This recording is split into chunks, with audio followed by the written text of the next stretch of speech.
Hello and welcome back to Here Come the Sun. I'm your host, Sean Gauthier, and I'm recording on Saturday, September 21st, one day before the first round of the 2024 WNBA playoffs.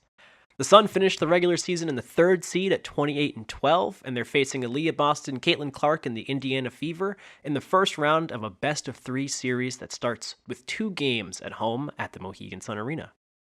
To get some context, analysis, and predictions for this first round, I turned to 2 of my favorite reporters on the Sun beat, Noa Dalzell of SB Nation and Emily Adams of the Hartford Courant. I'll be releasing those interviews in 2 parts, starting with Noa today and Emily tomorrow morning. Before we get to the playoff preview, though, let's do a rapid recap of the last 4 games of the regular season. So, the Sun toppled the Mercury on Friday, September 13th, winning 88-69 behind a 20-point performance from Brianna Jones, finishing that regular season series with a sweep. They then lost their next 2 games, losing 84-71 to the Aces and 78-76 to the Lynx. The Aces' loss means that the streak of losses against them since the 2022 postseason continues. The Lynx game was a lot closer, with the Sun getting pretty close to completing an amazing comeback, but ultimately losing in the waning minutes of that game. On Thursday night, the Sun easily beat the Chicago Sky 87-54.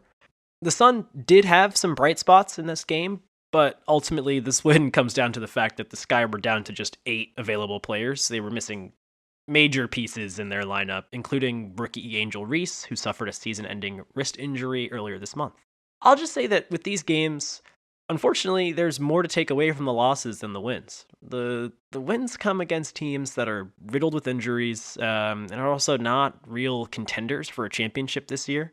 When you look at the losses to the Aces and the Lynx, it shows just how much this team, still needs to get to that next level to make a deep playoff run and to hopefully win a championship this year. They need to look more like they did at the very beginning of the season and less like they have in the past few weeks. Especially when you're talking about the fact that they're not playing as well against the major contenders right now. Obviously, that Lynx game ended up being close, and they've got a good season record against the Lynx. They've had some really great performances against them this season, and Alyssa Thomas is just known to pick apart the Minnesota Lynx. But at the same time, it's going to require cleaning up some of the mistakes that the Sun are making, especially in the offensive end, and then also keeping up that defensive intensity that has really brought them to this point, getting that 3rd seed and having home court in the first round. Speaking of, it's time to look ahead to the playoffs. So as promised, here is my interview with Noa Dalzell of SB Nation. All right, and now I'm so excited to have a repeat guest, Noa Dalzell. Thank you so much for joining the show. Yeah, thanks for having me. What an exciting time to talk about the Connecticut Sun. Yeah, I'm stoked. We had a listener question last week talking about potential matchups, so I'm excited that we've got the official matchup against Indiana starting this Sunday. I wanted to get your perspective, Noa, especially now that you are, even more so covering the entire league. You'll have a better insight into the Fever and the kind of playoff landscape. So, first of all, I said that I thought this would be the most fun matchup of the playoffs if this were the matchup. What do you think in terms of the hype levels for these first round matchups? Yeah, this is the matchup to watch, and it's not just because the Fever are in it, and I know everybody's excited about watching Caitlin Clark. But these 2 teams have had some great games, and also I do think this is going to be one of the most competitive series. There's some there's an obvious pick here, and I'm sure we'll get more into predictions and things. But there's a lot of intriguing kind of one-on-one matchups. You have Aaliyah Boston and Brianna Jones. You have Dejanay Carrington and Caitlin Clark. There's a lot of fun stuff to talk about. So I think this is going to be the big event on Sunday, and I'm really kind of intrigued to see how the teams stack up here.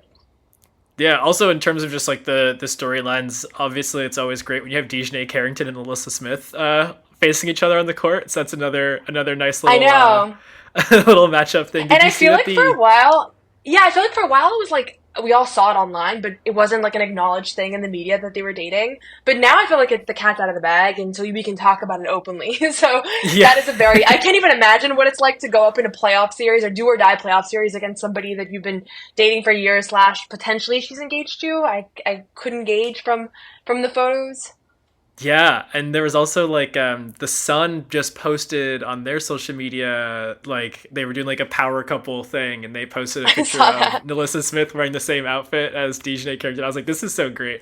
It's just like, God, I love this league. But to get to the basketball, so the season series against the Sun and the Fever was 3-1, with the Sun winning the season series. I was noting some of the differences between the games that the Sun won and the games that they lost, but um, one what's one player that you think from the Sun side that might really determine how this series goes? Yeah, if I had to pick one player, I'm going with Brianna Jones. Because I think that when she's at her best, and she's had a really good stretch recently, so this is not like we don't have to go very far back to remember what that looks like. When she's at her best, they are a different team because she has the ability to be one of the league's best top post players, really. I mean, she's an all-star, right? But she's not always at her best, and that's, it's life. But I think that the game that they played when they lost in Indiana late in August, she had 2 points that game, right? 1 of 6 from the field. And so to me, like, they don't lose that game. They lost that game by 4. They don't lose that game if she has a normal night. And Aaliyah Boston is also one of the best young bigs in the sport. And so that matchup I'm really intrigued by. And I think that if Brianna can kind of lean on her experience and, she's obviously been there before. She has she has a leg up on Aaliyah on that front at least. That's going to be kind of the matchup that I'm most intrigued to watch. And I mean, there's always, from an offensive standpoint, like you want to make sure DeWanna Bonner's on, you want to make sure Alyssa Thomas is on, DJ Carrington, like, can she get hot? Like, there's a lot of X factors, and nobody's completely reliable offensively on this Sun team, which is, what their issue is, I guess. But I think Brianna would be who I would go with if I had to pick one player. Yeah, I think that makes a ton of sense too, just because the Sun are obviously not the best 3-point shooting team, and especially not particularly reliable from three, across a bunch of games, and so I think it makes sense just to, especially with Breezy being in the paint, scoring those twos and getting the kind of buckets that matters most to this team and the ones that they're kind of like getting the most consistently. That makes a ton of sense to me. Um, One thing from that game in August that I noticed, just like diving into the box scores ahead of doing my the preview that I did a week ago, was the free throw discrepancy, or not discrepancy, but the difference in the number of free throws that the Sun were taking in their rest of their games against the Fever. They were taking high 20s, low 30s numbers of free throws, and in that most recent one, I think they only took 17 and they only made like 9. I'm wondering, what do you think is like do you think that running the offense through Breezy helps with something like that, like getting those free throws up and getting those kind of easier buckets for this team in this matchup? Yeah, I think so. I don't know if you want to run the offense through her. I mean, it does depend on when she has the advantage, and I don't know that the advantage is as obvious with the Fever as it is with some other teams where they don't really have an answer for her size and physicality. And so, um, to me, it's like, yeah, being aggressive is important, right? And there are certain players that we can count on that will get to the line. Like Nay is somebody that she's not going to avoid contact, right? Like sometimes I'm like, nothing will stop her from avoiding contact, it feels like. But then there is also, I think from an offensive standpoint, like when they're at their worst is when they're just not making good decisions on offense. Like they're throwing bad passes. Like they are way too good of a team to have turnover-filled stretches the way that we've seen. It feels like every night there's a stretch like that where they just turn the ball over a couple times in a row. And that to me is like the X factor as far as like if they're gonna beat this Fever team, which is a tall task. This is not a regular number 6 seed, considering just the midseason turnaround that they've had. If they are going to beat this team, I think the most important factor will be just taking care of the ball and just getting easy shots. And that's the first good look. Like how, Stephanie White has talked about it all year, but not passing up an open three for a more difficult shot down the road. And I think a lot of the good things with working through Breezy is that it's a pretty straightforward play. Like she'll make the right decision. She's not going to overthink it. Where the guards sometimes get caught up, I think, is overthinking kind of what they're going to do and maybe taking a shot or not taking a shot. And next thing you know, you have back-to-back turnovers and the other team's on a run, and it kind of changes the pace and the outlook of the game.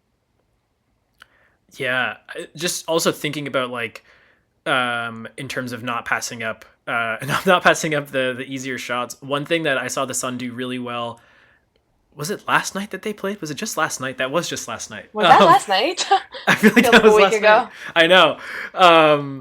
They were once again scoring a ton of points on off of turnovers. Their defense turned to offense as it usually does. And actually, in that last game against the Fever, they scored more points off of turnovers and more points in the paint than the Fever did. But the thing that I highlighted as like one of the biggest advantages for the Sun was their defense. They still have or at least last I checked, they still have the best defensive rating, and the Fever are second worst. How much do you think the defense of DiJonai Carrington and Veronica Burton in particular can help slow down Caitlin Clark, and the defense of the team generally can make a difference in these games? Yeah, I mean, this is part of what makes this matchup so intriguing, is that the Sun have the personnel to make life difficult for the Fever. I think, DiJonai Carrington obviously gets a lot of the credit, well-deservedly, but, you mentioned Veronica Burton. I've been doing a lot of stuff on Defensive Player of the Year and the All-Defensive team, and no matter what metric I'm using, whether it's defensive win shares or defensive ratings, no matter what you look at in the advanced analytics, Veronica Burton is near the top of the list. Like, she's always, and she's not who I'm looking for, because obviously she's not going to win Defensive Player of the Year, so I have to filter out of the criteria when I'm searching stuff. So she's another great kind of addition to their backcourt.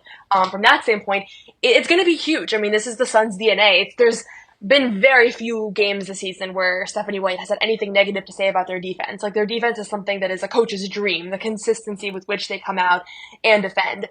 And so the problem is that when you have Caitlin Clark and Kelsey Mitchell as hot as they've been since the Olympic break, and they've been the second and third leading scorers in the entire league since the Olympic break, it doesn't always matter if you play good defense. That's kind of the challenge, right? So Kelsey Mitchell has had some games where I'm like, you could put the best defender in the world on her. She's not even really seeing them. She's just seeing a basket the size of the ocean, and Caitlin Clark as well. And so they're going to give the Fever a run for their money, and I think that's why I'm really glad that the Sun are playing the Fever in the first round, because it's going to make that series so difficult. But it might not be enough. Not that they're not going to win, but I think that Caitlin Clark and Kelsey Mitchell are still going to get theirs, regardless of how great the Sun backcourt defenders are. Yeah, and so it's like I think I use the cliche of defense wins championships, but also it only wins championships if you're also scoring. If you're you can hold them as much as you want, but if you're not scoring more still, then you're not gonna make it. And speaking of scoring, I noticed I can't believe it was just last night, but last night's game, DeWanna Bonner was hot in that game, and obviously they were coming off of 2 straight losses, not the best stretch heading into the postseason, but you said it earlier, it's like the offense of the Sun is kind of offense by committee rather than having like the one or two hot players. Who do we've talked about Breezy. Who else do you think like needs to get hot for at least one of these games heading into this series? Yeah, I mean, again, they're such an interesting team. Like, they really are so egalitarian offensively that it's always hard to pick one. And even when I'm writing, I'm like, who do I put in the headline? Like, they all had 12 points, like that happens all the time. I think Marina Mabrey is obviously going to be really important. They brought her in for offense. They brought her in for when things get stagnant, and she has delivered. I mean, she's been really, really good since getting acquired by Connecticut midseason. I think I've even seen Sky fans kind of complaining, like, where was this in the first half? Like, she's been in a great groove. So she's up there, but I want to say if I had to pick one person where, like, this person needs to be on for them to advance here, it's probably DeWanna Bonner, because at the end of the day, like, she has been their leading scorer for the last couple seasons here, and she, when she's really struggling, like, you can tell it, it changes her decision making. It really gets to her. It's not like any everybody gets impacted, obviously, when their shot's not falling, but you can see, I'm always amazed. I'm like, you're the third leading scorer in WNBA history. It's like, how are you even rattled? But it's just, it's the nature of basketball, obviously. But I would love to see her come out the gate in a good rhythm and in a good flow, because they are a different team when she is kind of asserting herself and hitting threes. And I've covered games of hers this year where she could miss, and I've covered games of her where she couldn't even hit the rim. And it's just kind of wild that it's the same player. I think her extremes are very apparent. And so I think she will step up. I mean, she has the experience. The light's not too bright for her. She's obviously been there before. But Marina has been more consistent, so I feel like I know what to expect from her over the last few weeks at least. Whereas Dawana, I'm like, which version of her are we going to get? And I have a feeling it'll be the version of her that's made her the all-time great that she is. Yeah, and that was you spoke about that experience and the lights not being too bright, and I was thinking about that too, because this is a team of vets. Like you brought it up, but this team's been to, I think this is their 7th straight season in the playoffs. And honestly, probably even more for Bonner and Thomas and Brianna Jones, especially with, Bonner having been traded over.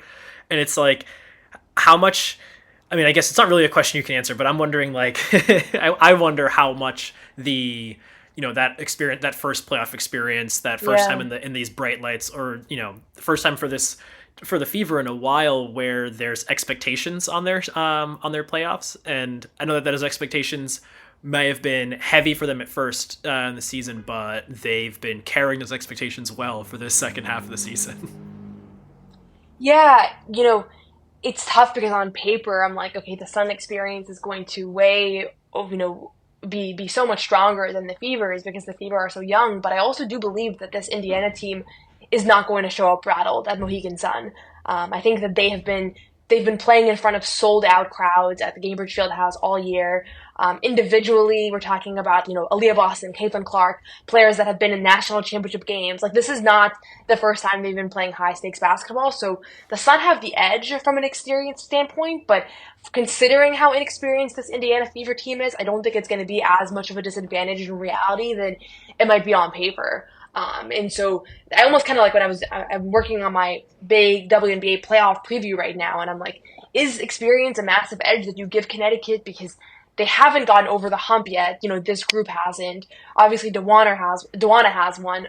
But it's tough to think about how do you kind of balance all those factors, considering I do think like Caitlin Clark and Aaliyah Boston, those two in particular, and obviously Kelsey Mitchell as well, but those two have been at some of the highest stages in all of basketball in the last few years. I feel like this is not going to be much different for them.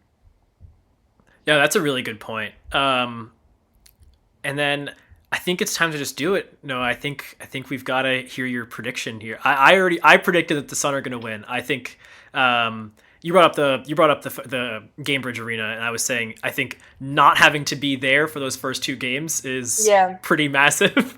So I was saying, combo of home court, that veteran experience, and the defense for me was enough for me to call it that the Sun are going to win this one. But what is your prediction for this first round?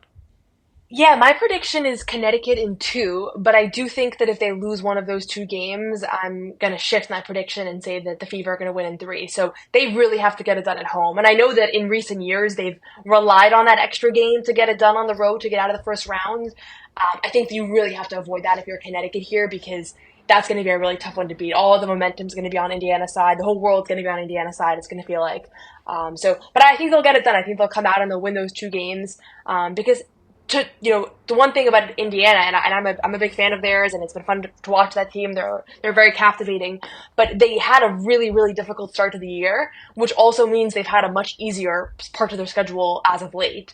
And the Sun were kind of the opposite, where they had an easy start to the season. And so a lot of the trends, and obviously the Fever have gotten a lot better, and Caitlin Clark's figured things out, but they also, like, the Fever just lost 2 games to the Aces. Like, when they've been up against better teams, they lost to the Lynx. Obviously they beat the Sun recently, but it's not like they've been dominating the best teams in the league. They've been really feasting on the less good teams too. So, I think that you'll see that maybe things are exposed when they're playing against the league's best defense, the same way that it was playing against these more elite teams. So that's my prediction, but I wouldn't be shocked if I'm totally wrong here and the Fever win. I think this is the most uncertain of the first round series.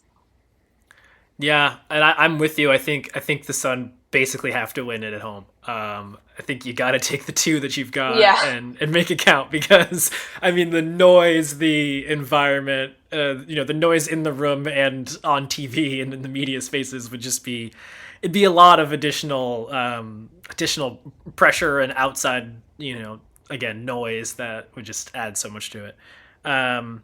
I think also, just speaking of noise, we talked about this a little bit before we jumped on, and I've been seeing you post on Twitter a lot lately talking about hate and harassment of players, kind of across sports. But one thing that I mentioned going into this matchup is that, as I've been describing them, people who say that they are Caitlin Clark fans online have been particularly hateful online towards players, that especially players matched up against Caitlin, or really just whomever the star player is of the opposing team, when they're not, dumping on Aaliyah Boston, her own teammate online. And so, I was wondering if you wouldn't mind just like sharing a little bit of your thoughts on that. I saw that you were saying, some ideas around how fans who are not spreading hateful messages online, how we should, be approaching these types of conversations online. Yeah, it's a great question, and obviously this has been a big topic in the WNBA as of late because like you said, with more eyes, you now have a lot more people buying tickets and buying jerseys, but also a lot more people kind of riding the way that we talk about fandom and the way that we behave as fans in society is really dehumanizing athletes. And that comes with a lot of negative consequences that I think NBA athletes have been kind of trained and taught to minimize and not really lead into and not let the noise in. But I really do think that nobody likes to go online and see the kinds of messages that NBA and WNBA players receive on a regular basis now. And there's a lot, we could probably talk about this forever. So I think the main thing that I would say is that this season, because of all the increased attention, you saw like maybe a league and a media landscape that was not prepared to deal with all of that. And that's the thing that, and I'm not going to pretend to be an expert on all the player protocols and all the training that's going on behind the scenes, but it was very obvious. And I think last night's press conference with the Chicago Sky, it was very obvious that this has been getting to players and that it's been impacting them. And it's not just like you suck, but it's racism, it's harassment, it's Diamond Shields fouled Caitlin Clark earlier, last month, and her entire Instagram, every single post was inundated with comments saying that they wish a tumor that she had would have taken her out, like just vile things. And so the reality is like I covered the Celtics during the NBA season, and so I've seen all this stuff on the NBA side, and now I'm covering the WNBA and I'm seeing it again here. And a lot of people will say like, hey, why, this is just the way that athletics goes, and this is the way that the NBA is.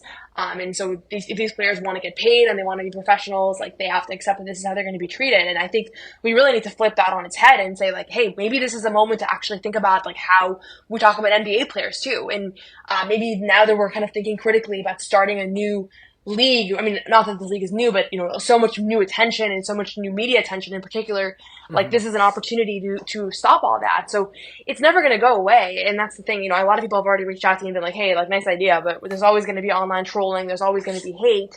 And that's true. But I also think that there's a lot of people, maybe Chicago Sky fans. I saw people on my feed last night being like, oh, they weren't referring to me, but I think internally some people were like, oh, shoot, like I did kind of go at these players' necks a couple times. Like I did say some things that maybe I would take back. And so my mentality has always been like, if you put something online, whether it's commenting on someone's post or tweeting something, like you have to think to yourself, like, would you say it to that person's face? And I think normally people wouldn't say that. And that's why like we kind of hide behind player avatars and, nameless accounts and things. And I haven't dealt with it. I'm not a famous basketball player, but I wrote an article calling it out, and I dealt with a microcosm of what I would imagine the players deal with, and that was enough for me to realize, like, wow, I didn't realize that there were people that not only message you once, but message you every day for 2 weeks, something vile, So it made me realize, like, damn, like, the dedication to being a jerk is a lot more intense than I had imagined. So I can't even imagine, if there's a player you hate, like, there's these players might be hearing from the same people over and over and over again. So yeah, I think it's going to be a longer term conversation, and maybe this is a conversation that extends beyond basketball, beyond sports, more about kind of how we navigate online spaces. But certainly I think this season was a moment in time because of all the attention that came in with Caitlin Clark and Angel Reese. Like, there was a lot of different moving pieces to it. And it's not about, like, Caitlin Clark fans are racist. I think sometimes that got misconstrued in, like, what I was trying to say. It's about the fact that she had some people in her fan base, as every player does, but they were really empowered to be racist. And it wasn't her fault, and it's not something that she said. I think she denounced things when she had the opportunity to. And so I don't know why people are so sensitive about being like, hey, like, some people are crossing the line. Like, if it's not you, you shouldn't be defensive about it. That's what I always think. Yeah, and that's kind of why, like, earlier, I did obviously this is all in audio format, but I did my little quote hands earlier when I was saying, people who say they are Caitlin Clark fans, or I may have said, like, people whose photos on Twitter make them look like Caitlin Clark fans, because, I think that there's also a part of this where it's like, for the hateful and especially the, like, racist and homophobic people on the internet, like, Caitlin Clark gave them, without her intention or behind it, gave them a picture to to say, this is the ideal, and created a space for them to have another reason to attack women, Black women, and especially queer women online, and that it has in so many ways, like, had nothing to do with Caitlin Clark. Like, I can't imagine a lot of these, especially guys, are, like, sitting down and watching regular season games. I just, like, refuse to believe it. I think that they're just finding another reason to scream on the internet and be jerks online. And I think the other thing is, like, there are a lot of people that have said to me, hey, like, I'm watching women's basketball for the first time. Like, I'm learning about all these other players. I came in a Caitlin Clark fan, now I'm a Kelsey Mitchell fan, or now I'm a fan of an entirely new team. And, like, that's what we want, right? We want to see all that good stuff come with the growth. And yes, that means that if you're tuning into a Chicago Sky game, you're now more likely to criticize those players. And so there's always going to be the flip side. But there is no reason that we have to accept. And I think anytime you're talking about something new, like, before I was a reporter, I was a lobbyist, and I worked about, like, creating, like, climate technology. And we talked a lot about, like, when you're creating a new industry, you have the chance to reimagine, like, how is this going to work? Like, when you're talking about scaling up a tech that doesn't currently exist, like, maybe we do things with a different workplace standard. Maybe we think about how people treat one another, what the work week looks like. Like, you have the opportunity to reinvent the wheel, and that's kind of how I view the WNBA a little bit. Like, it's not brand new, obviously, but we have an opportunity to say, like, hey, this is not going to be that kind of league. Not like, hey, that's the way that an NFL went, so we have to go in that direction too. Like, there's an opportunity to avoid that.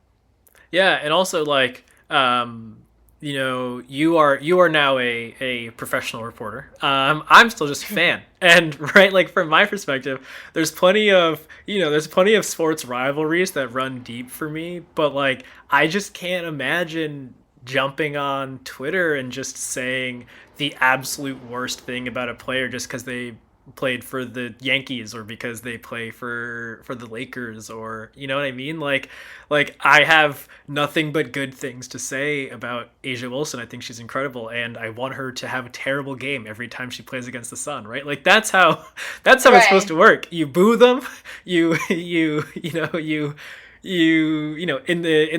space of the sport, you make jokes. Whenever Aaron Judge strikes out, I laugh about it. There's a Twitter account I follow literally called "The Yankees Lose," and they just post a GIF every time the Yankees lose. It's great. That's the kind of sports hatred. You don't need to Google who their family is and start sending them, like, mail it to their house. Like, yeah, it's just wild. I don't know how we get away from it. I loved your tweet about just, calling it out, not retweeting it, not trying to respread hate. I think that's something we all need to do generally about things that make us mad online, because part of what they're doing is trying to get us to share the thing that they're saying to make us mad. But yeah, thank you for talking about that. I feel like I do feel like the you in particular, and also just women in the sports media space, and also just the WNBA space has created a place for us to have these kinds of conversations about the intersections of kind of culture and our cultural environment and sports at the same time, in a way that was a lot more niche or specific across other sports that I've kind of, like, followed and followed along the journalism for. So thank you for doing that.